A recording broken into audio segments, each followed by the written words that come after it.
We're so pleased to have you here today. How are you? Thank you. I'm well, thank you.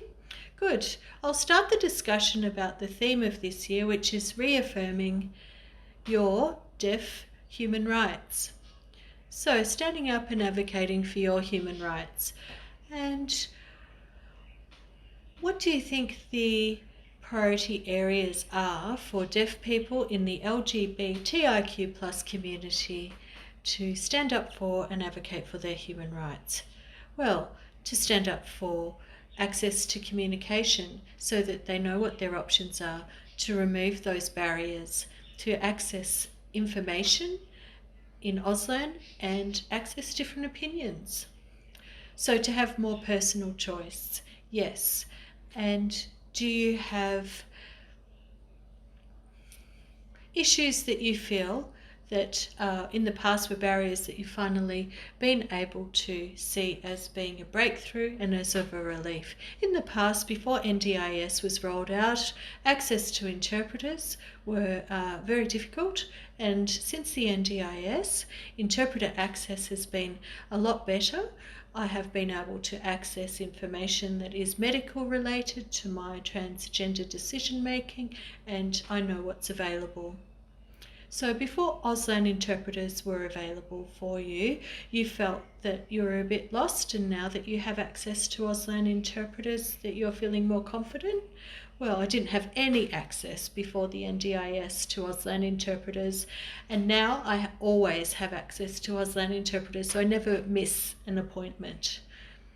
So my next question is, deaf people as a group have marginalisation in terms of barriers that they experience, and so too the LGBTIQ community have barriers that they experience. So when you put the two together and that double marginalisation occurs, what kinds of barriers would the two groups, people that feel that they identify with both, would experience? Well, I would like to see information that is provided from the LGBTIQ plus communities in Auslan so that I can access their experiences.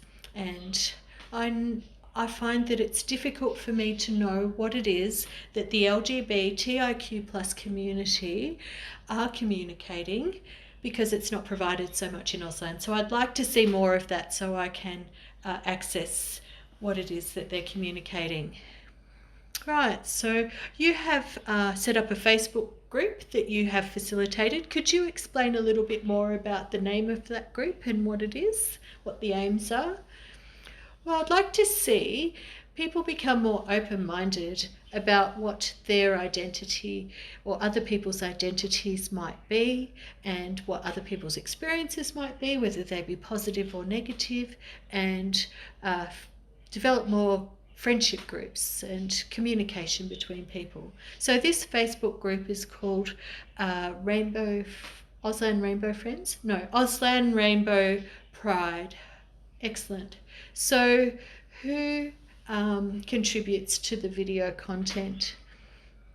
So the first time I started contributing to this video content, the group fluctuated in numbers, and recently we've had some contributors, but it's been very difficult during COVID. Hopefully the group will become more expansive and people will feel encouraged to provide their own experiences as video content and provide beautiful stories that they would like to provide for the Facebook group, Auslan Rainbow Pride.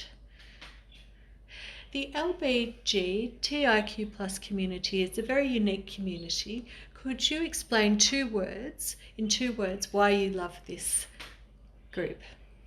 Well, it's nice to see everybody has a different identity within the LGBTIQ plus communities, and there is an expansive list of identities, and sometimes I won't know what somebody's identifying as, and it's good for me to find out their identity. It's a very accepting, open-minded, full of discussions and rich dialogue. And sometimes when we don't know something, we can have commentary about that, and that develops an awareness about the multitude of identities, and sometimes people feel that they have things in common with other people as a transgender person. So it's good to see information gets exchanged in that community as well. That's wonderful. That wasn't available in the past. Well, before I was gay and I had a lot of barriers. I didn't feel that that was exactly who I was personally, and I was learning. I didn't have any access to information in Auslan, and I was just trying to find out my identity and who I was. And I didn't realize I was trans. I thought I was gay, but actually now that I've had access to information, I've realized I am transgender. And that's life, isn't it? We're always learning.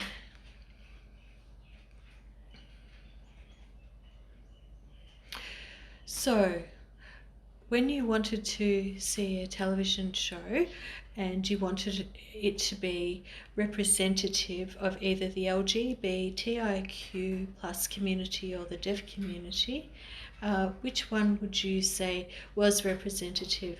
There is a show called Raoul, and it provides different characters who have different identities in terms of the way they dress, the way they dance, the way they sing, how they compete, and it's completely immersive.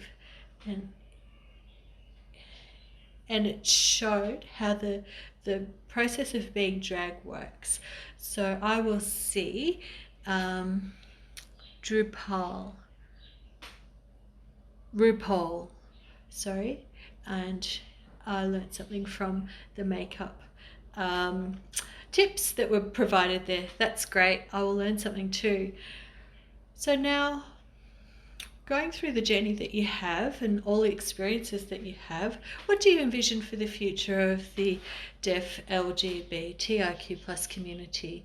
I would like to see a project about being a transgender person, and I would also like to be able to explain some of the experiences that I've had, how access to Auslan interpreters has assisted me, and Auslan as a language has assisted me in finding out my transgender identity, and that it's been a very different experience.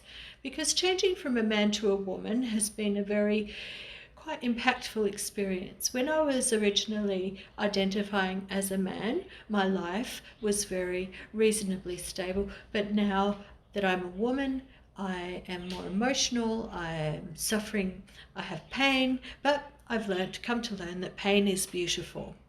Well, hopefully your journey is a lot smoother going forward, and I'm hoping to see how your journey proceeds and how you describe that in Auslan. And thank you very much for having the opportunity, having the time to come and speak with us and other deaf people here. Thank you for having me today. My pleasure. Goodbye.